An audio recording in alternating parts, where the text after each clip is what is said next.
My sister pushed my pregnant wife down a set of garden steps because she couldn't handle not being the center of attention, and my parents are threatening to disown me for taking her to court. This is the story of how I learned that blood doesn't mean loyalty, and how I chose to protect my real family, even if it meant losing the one I was born into. Hey Reddit, I honestly never thought I'd be one of those people who post on relationship subs airing out family drama, but here we are. I'm in my 30s, recently married, and my wife and I are expecting our first child. What should be the happiest time of our lives has been turned into an emotional war zone, thanks to my sister and my unbelievably delusional parents. Let me give you a bit of background. Growing up, my sister, let's call her Chloe, was always the golden child. I'm talking straight up movie-level favoritism. She could do no wrong. She got a standing ovation for showing up late to her own graduation while I got grounded for sneezing during a school presentation. My parents catered to her every whim like she was royalty. I was just, there. The extra kid. Chloe has always been dramatic, self-centered, and, let's be real, a bit of a manipulative narcissist. She flits between boyfriends, jobs, and obsessions like it's her job. Currently, she's 34, single, unemployed, again, and living back with our parents after burning bridges with her last roommate, ex, and employer in under 3 months. My parents still act like she's some misunderstood genius. Meanwhile, I worked hard, got a decent job in IT, met the love of my life, and started building a real future. You'd think that would get me some respect in the family, right? Nope. It's like my existence is tolerated at best, as long as I don't overshadow their darling Chloe. When I told my parents that my wife and I were expecting, they barely reacted. That's nice, from my mom, and an oh, from my dad. But Chloe? Oh, Chloe lost her damn mind. So, how did everyone find out my wife was pregnant? It wasn't even supposed to be a big reveal. My wife, let's call her Emily, was about 13 weeks along, and we figured we'd tell my family during one of our semi-obligatory family dinners. You know, the kind where everyone pretends to like each other while dodging passive-aggressive comments like landmines. We thought we'd keep it simple, just tell them casually, no grand gestures. But that night, I should have known something was off. Chloe was already in one of her moods, sulking because no one supports her dreams, whatever those are this month. She got into a spat with my mom about the brand of bottled water in the fridge. Real high-stakes stuff. Anyway, dinner starts. Things are tense but tolerable. At one point, Emily quietly mentions, "We actually have some news, we're expecting."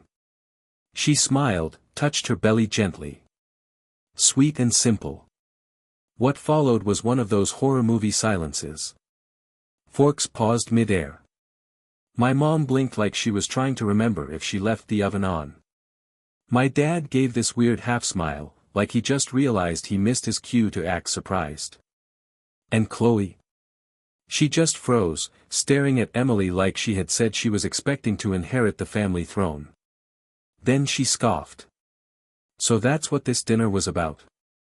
A pregnancy announcement, she said, dripping sarcasm. Wow. Congrats, I guess. Can't wait for the baby to steal all the attention too. Emily's smile faltered. My blood boiled. I tried to move past it. Chloe, come on. We just thought you'd want to know. She rolled her eyes, stood up mid-meal, and muttered something about needing air. Yeah.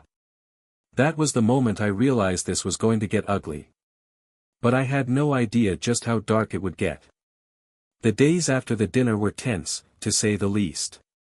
Chloe didn't call. Didn't text. When I checked in with my mom, she just said, "Chloe's processing. You have to understand, this is hard for her." Hard for her. Emily was nauseous 24/7, exhausted, and dealing with pregnancy hormones while trying to work full-time.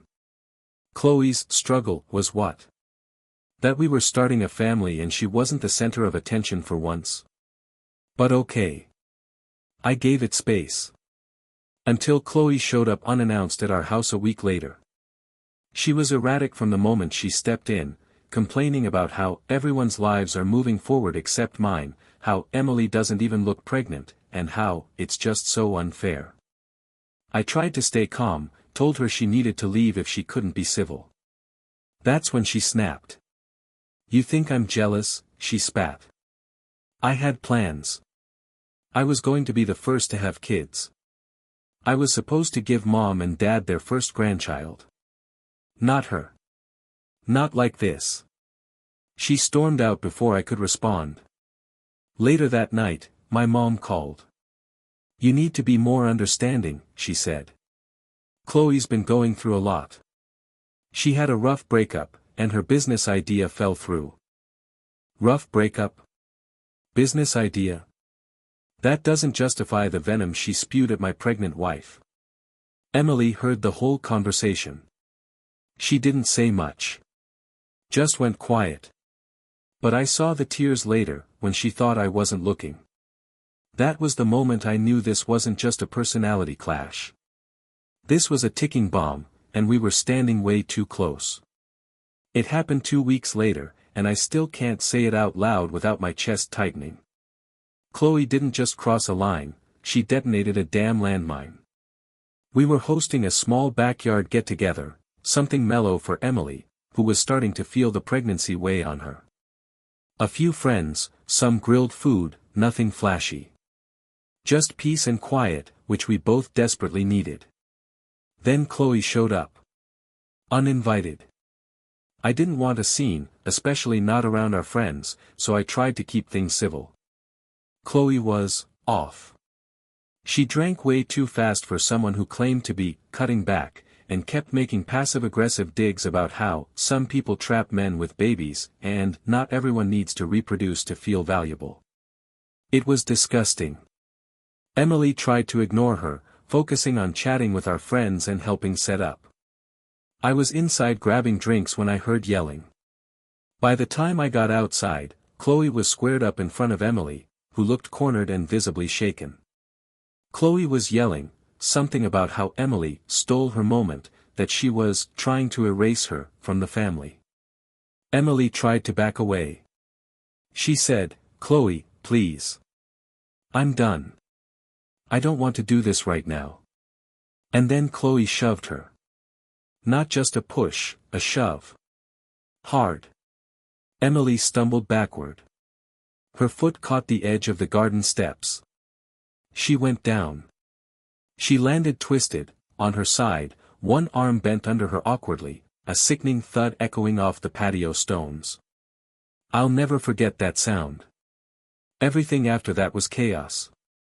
Emily was gasping in pain, crying. Someone called 911. I was on the ground beside her, trying not to lose my mind. She kept saying, the baby, over and over again. At the hospital, we learned the fall had dislocated her shoulder and possibly caused a small fracture in her forearm. She needed to be immobilized. And while the baby thankfully was stable, the doctor warned that any more trauma or stress could put the pregnancy at risk. I was done. Done playing the peacemaker. Done trying to protect Chloe's fragile ego. I filed a police report the next morning. And when I called my parents to tell them what had happened, they didn't ask how Emily was. Didn't ask about the baby. They asked if I really had to take this public. They said Chloe was just emotional. That you'll tear the family apart if you press charges. Then my dad dropped the bomb. If you take this to court, don't expect a cent from us. You'll be out of the will. I told him to take their will with them. And I hung up. Emily is in a sling now. She can't sleep properly, can't dress herself without help. Every time she flinches in pain, I see red. This isn't just family drama anymore. This is legal. This is dangerous. And I'm going to make sure Chloe faces the consequences. I always imagined that if I ever had to cut off my family, it would be over something slow, a build-up of years, maybe an ugly inheritance dispute when my parents were gone. Not like this. Not standing in a sterile hospital room, filling out paperwork while my wife tries not to cry from pain. The first real moment of clarity came that night, back home, helping Emily into bed with one arm in a sling and tears in her eyes, not from the pain, but from the betrayal. She kept whispering, "I'm sorry. I shouldn't have gone near her. I should have walked away." She was blaming herself for being attacked. I sat down and said it out loud for the first time. "I'm done with them. All of them." The next morning, I called a lawyer. Not just for pressing charges against Chloe, though that's happening. I also started documenting everything. Texts, voicemails, screenshots of the barrage of messages my parents sent trying to get me to drop this. The tone shifted fast, from guilt-tripping to threats to vague legal nonsense like, family matters should stay in the family. They clearly didn't expect me to take a stand. But the line had been crossed. My unborn child was put at risk. My wife was injured. And now, they were asking me to let it slide to keep up the appearance of unity. I gave Chloe the courtesy of a final message: "You put your hands on my pregnant wife and pushed her down a flight of steps. Don't ever contact us again. You'll hear from my lawyer." She didn't respond. But my mom did, within minutes. "How could you do this to your sister? She's unstable. You'll ruin her life." I stared at that text for a long time. Then I blocked her. Because this isn't about my sister's life anymore. It's about protecting the one I chose, and the one we're about to bring into the world. And no amount of guilt, inheritance, or blood ties is worth compromising that. The day after I filed the police report, everything exploded. I expected backlash, but I underestimated just how deep the denial ran in my family. By noon, my phone was blowing up. Not just from my parents, but cousins, aunts, people I hadn't spoken to in years. Some were just checking in, others outright told me I was being cruel. That I was overreacting. That, it's family, you work through these things, not drag them into court. One uncle sent me a novel-length email that basically boiled down to, "Emily's probably exaggerating. Chloe's always had a dramatic side, but she wouldn't hurt anyone. Emily had a dislocated shoulder and a fracture. But sure, let's talk about how Chloe is the real victim here." The worst part? My mother actually tried to weaponize religion. She left me a voicemail saying, "This is not what Jesus would do," and that I was destroying the family legacy. Family legacy? What legacy? The one where Chloe is constantly forgiven for everything, and the rest of us are expected to eat the fallout. Emily's been trying to stay calm, but I see it eating at her. She's suddenly afraid to go outside alone. She's second-guessing every decision we make. She jumps at every phone notification. It's not just about physical pain anymore. It's emotional. It's trauma. And my family? They're closing ranks around Chloe like she's the victim. Like she didn't just throw her pregnant sister-in-law down a set of steps because she wasn't the center of attention. They don't care that I'm hurting. That Emily is. That our baby could have been harmed. All they care about is keeping the image intact. Well, I'm done playing the quiet, accommodating son. I have a new family now, my wife, and the child we're bringing into this world. And I'll burn every bridge I have to in order to protect them. Let the rest of them show their true colors. I'm not afraid of the fallout anymore. It took less than 48 hours for Chloe to flip the narrative. Apparently, she's been telling everyone that Emily overreacted, that the push was just a misunderstanding, and, get this, that Emily tripped on her own. I know this because my cousin Kayla, one of the few people in our family with a brain, sent me screenshots from the family group chat I was removed from months ago. Chloe posted a long message playing the victim, talking about how she's devastated by what happened, and how she's being painted as violent, when she was just trying to have a conversation. Then she added a cherry on top: "I barely touched her. If she hadn't been so clumsy, this never would have happened." Let that sink in. She pushed a pregnant woman, who ended up with a dislocated shoulder and a fracture, and now she's blaming her for falling wrong. It's gaslighting on a masterclass level. And my parents? They ate it up. My mom responded with, "We believe you, sweetie," and my dad chimed in with, "This has gone too far, we're talking to a lawyer." A lawyer. Against me. Meanwhile, Emily's recovery has been slow. She's in physical therapy now and still can't use her arm properly. She's trying so hard to stay optimistic for the baby, but every time another family member parrots Chloe's lies or sends us a passive-aggressive message, I see a little more of her light dim. I forwarded everything to my attorney. Because now it's not just about justice, it's about defending ourselves from a family smear campaign. I'm documenting everything: texts, emails, group chat leaks, even voicemails. Chloe wants to lie. Fine. I'll meet her lies with evidence and courtroom truth. And the best part? One of my mom's friends, someone she always bragged about knowing, just unfollowed her on social media and messaged me privately to say, "I can't believe your family's treating you this way. Your wife deserves better." That meant more than I can say. Because maybe, just maybe, not everyone's buying the act anymore. Things had gone eerily quiet for a few days. No texts, no half-baked apologies, no rage posting from Chloe. I thought maybe the storm had passed. Then Kayla called. She's one of the few family members who hasn't completely lost the plot. She's also smart, and apparently, way more strategic than I realized. She sounded shaken but determined. "Hey. I need to tell you something." And I recorded it. Just in case. She went on to explain that Chloe had called her in one of her infamous, meltdown spirals. She was sobbing, ranting about how unfair her life was, how nobody supported her, and how I had stolen everything from her. And then came the bomb. "I don't even care anymore," Chloe said. She had it coming. I was furious. Everyone acts like she's perfect, married, pregnant, getting all this attention.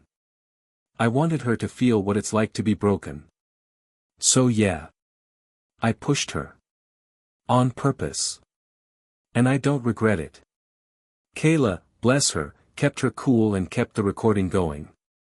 The confession is clear. Her voice. Her words. Her rage. She sent me the audio file right after the call. I forwarded it to my lawyer within the hour. "This isn't just," she said, "anymore. This is a direct confession. A recording of Chloe admitting that she deliberately pushed my pregnant wife because she couldn't handle not being the center of the universe. She wasn't emotional. She wasn't confused. She was angry, and she wanted to hurt." My lawyer's response: "We've got her. This is going to change everything in court. And it should. Because this wasn't an accident. It wasn't just recklessness. It was malice. I wish it had never come to this, but at least now, there's no more doubt. No more lies. No more hiding behind family loyalty or delusional parents. Now, we have the truth. And soon, we'll have justice too." With Chloe's confession in hand, things finally shifted, from emotional chaos to strategic planning. My lawyer was energized. The audio recording from Kayla wasn't just useful, it was a game changer. It showed intent. It showed motive. And it showed a total lack of remorse. My lawyer said it might not just help in the civil case, but possibly strengthen the criminal one as well. I could feel something I hadn't felt in weeks: control. But the moment I started moving forward legally, my family doubled down on their madness. My mother called sobbing, like she was the one who'd been injured. "How could you do this to us?" she wailed. "To your sister. You're destroying this family over a misunderstanding." I told her, calmly, that I had a recording. Her tone flipped like a light switch. "What kind of snake records private conversations?" I said, "Well, maybe the kind that keeps people from getting away with attempted assault." She hung up on me. A few hours later, I got an email from my father. He tried to sound legal, which was funny since he's not a lawyer. It said I was tearing the family apart, and that if I didn't drop the case immediately, they would make sure I never set foot in this house again. Great. One less holiday to suffer through. Meanwhile, Chloe. Radio silence. Not a single word. No apology. No denial. Just silence. But I saw her Instagram story. Still out drinking, posing at clubs, vague posting about fake people, and being stabbed in the back. All while my wife struggles to get dressed without help. All while she ices a shoulder that still aches every morning. All while she waits for another ultrasound, praying everything is still okay. Emily's trying to stay strong, but I can see the cracks. She flinches every time her phone buzzes, avoids mirrors, keeps asking if this will ever end. I don't know. But I do know this, I'm not backing down. Not when I'm this close. Not when justice is finally in reach. Because what Chloe did isn't just wrong. It's criminal. And I won't let my child grow up in a world where that kind of cruelty goes unpunished, even if it means cutting out half my family to make it right. The court hearing was scheduled for a Wednesday morning, and from the moment I stepped inside the building, I could feel it, the tension. Like something alive, heavy, pressing on my chest. Emily couldn't come. Her doctor advised against the stress, and honestly, I was relieved. She didn't need to see Chloe's smug face, or hear our parents sitting in the back row like they were attending a soap opera instead of a case involving their unborn grandchild. My lawyer was calm, confident. The judge, thankfully, seemed no nonsense from the moment she entered. She asked clear questions, didn't tolerate emotional dramatics, and wanted facts. Evidence. Truth. And we had it. The recording from Kayla. The judge allowed it. Watching Chloe's face when that audio was played. I'll remember that forever. Her expression didn't crumble in guilt, it twisted in rage. Like she was more furious at being caught than remorseful for what she did. And then, she tried to lie again. She stood there, in front of a judge, and said the recording was taken out of context, that she was venting, and didn't mean it literally. That it was all just an emotional outburst. But the judge didn't bite. Because the audio wasn't vague. It was specific. Intentional. Cold. She said she wanted Emily to feel broken. That she wanted to take something from her. The judge didn't make a final ruling yet, but granted a restraining order against Chloe. She can't come near Emily, me, or our home. She can't contact us. Not even through a third party. And that alone felt like a breath of air after months of suffocation. Outside the courtroom, I walked past my parents. My mother looked at me like I was a stranger. My father wouldn't even meet my eyes. Chloe, meanwhile, had the audacity to smirk. Like this was just another round in a game she expected to win eventually. She has no idea. Because I'm not stopping until this goes all the way. I want the judge to see this through. I want there to be consequences. Not just for the sake of justice, but to send a message. You don't get to assault someone and then rewrite the story. You don't get to hurt a pregnant woman and then play victim. Not on my watch. Since the hearing, things had been quiet, but it wasn't peace. It was the cold kind of silence that sets in after a fire, when everything's burned but still smoldering beneath the surface. Emily was healing slowly. The restraining order helped, at least she wasn't jumping at shadows anymore. But the emotional toll lingered. She was stronger than she gave herself credit for, but even strength has limits. And me? I kept thinking about my parents. I couldn't let it go, not entirely. Some part of me still wanted to believe they just didn't understand what Chloe had done.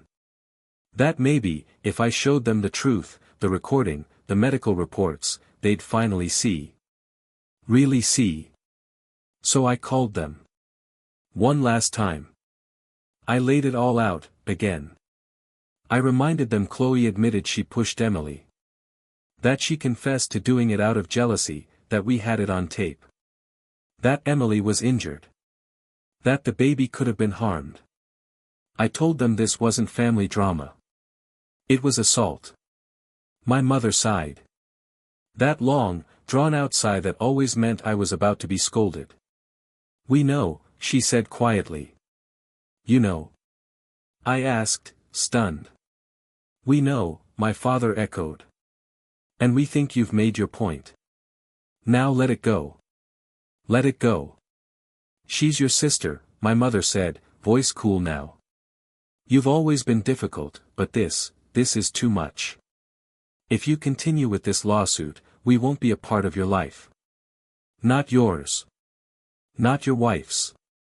Not the baby's. You're tearing this family apart. There it was. The line in the sand. They knew what Chloe did. They knew she admitted it. And they were still choosing her. Just like always. I felt something crack in me, not anger, not grief. Just clarity. Cold, quiet clarity. They were never going to choose me. Not when it counted. Not when it really mattered. Chloe was the sun around which they revolved, and I was just expected to stay in orbit or burn out quietly. So I told them. Then consider this goodbye. My father tried to cut in, but I didn't let him. If protecting my wife and child means losing you, then that's what it has to be. I won't raise my kid around people who excuse cruelty because it came from the favorite. I hung up. And this time, I didn't cry. I didn't shake. I just stood there, holding Emily's hand, knowing with complete certainty. There's no place for them in our life. Not anymore. It's strange how final something can feel when there's no explosion. No slammed doors. Just silence. Since that last conversation with my parents, I haven't looked back. No calls. No emails. No surprise knocks at the door. They meant what they said, and so did I.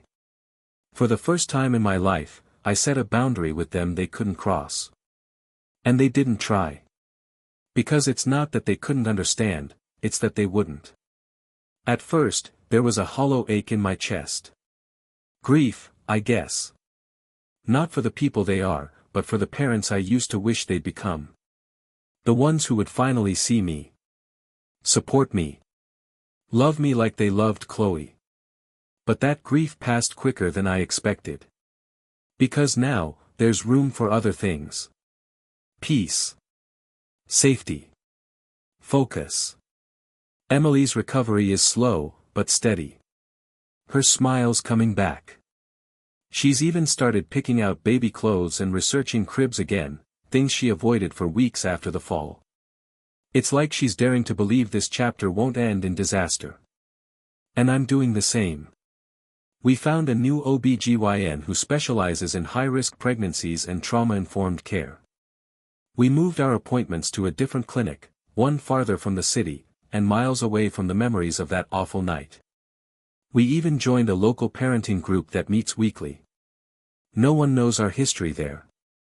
We're just another expectant couple preparing for something beautiful. For the first time, I feel like I'm building a family on purpose. One that's rooted in kindness and trust, not fear and obligation. The lawsuit is still moving forward. Chloe's lawyer tried to negotiate a quiet settlement to avoid court, but I refused. We're not doing this in silence. I want it on record. I want there to be no confusion about who she is and what she did. And I want to make it clear to anyone watching, friends, family, strangers. There are lines you don't get to cross. And if you do, you will face consequences, even if we share blood. That's not revenge. That's justice. The lawsuit became public about 2 weeks ago. I didn't leak it, someone else did. Maybe it was someone from Chloe's camp trying to spin it, or maybe someone in the courthouse who recognized the name and couldn't resist. Either way, it was out. Headlines started to trickle across local blogs and social media. Local woman sued for assaulting pregnant sister-in-law. It wasn't viral or anything, but it was enough. Enough for the phone to start ringing again. Old college friends. Neighbors. Even co-workers who had vaguely known my family through social events. And then came the messages. Some were the usual, "hope you're okay, praying for your family," types. But some were confessions. People who had seen Chloe's cruelty firsthand and never spoke up. People who'd worked with her, dated her, gone to school with her, and finally said out loud, "I always knew something was off." One message, though, hit me harder than the rest. It was from a woman named Danny. We didn't know each other personally, but she said she was once engaged to one of Chloe's exes. "I saw her break people for fun," Danny wrote. "But everyone always let her off the hook because she was charming and just had a tough past. I'm sorry it had to be you and your wife. But I'm glad someone is finally holding her accountable." I sat with that message for a long time. Because this wasn't just about us anymore. This wasn't just a family tragedy, it was a pattern. Chloe hurt people, and she always walked away clean, protected by the people who should have been the first to stop her. Not this time. Emily and I decided to speak out, not in a media circus kind of way, but quietly, purposefully. We gave a short interview to a local paper, under our terms, to set the record straight. No drama. Just facts. The journalist was respectful. The piece focused on the importance of recognizing family abuse, on the danger of dismissing warning signs because it's just how they are. It wasn't about vengeance. It was about awareness. And afterward? More messages came. Quiet thank yous. Stories from people in similar situations. People who'd been hurt by a golden child and ignored by the rest of the family. That's when I realized, we weren't alone. And if nothing else, maybe by standing up, by speaking out, we made it easier for someone else to do the same. The trial was short, but brutal. Chloe's defense team tried everything. They leaned hard into emotional instability, tried to paint her as someone under stress, someone who snapped in a moment of confusion. But the judge wasn't buying it. The recording didn't leave room for ambiguity. The medical records. The witness testimonies. My wife's pain. My unborn child's risk. And the fact that Chloe never once apologized. Never took responsibility. That mattered. In the end, the court ruled in our favor. Chloe was found liable in the civil suit. She was ordered to pay damages, significant ones. The judge also referred the case back to the criminal court for review, which meant more legal consequences on the horizon. Her record isn't clean anymore. And for someone like Chloe, who built her life on reputation and manipulation, that stung more than any fine. We didn't celebrate. There was no champagne. No gloating. Just quiet relief. Justice wasn't everything, but it was something. And then, 2 months later, our baby was born. A beautiful, healthy baby girl.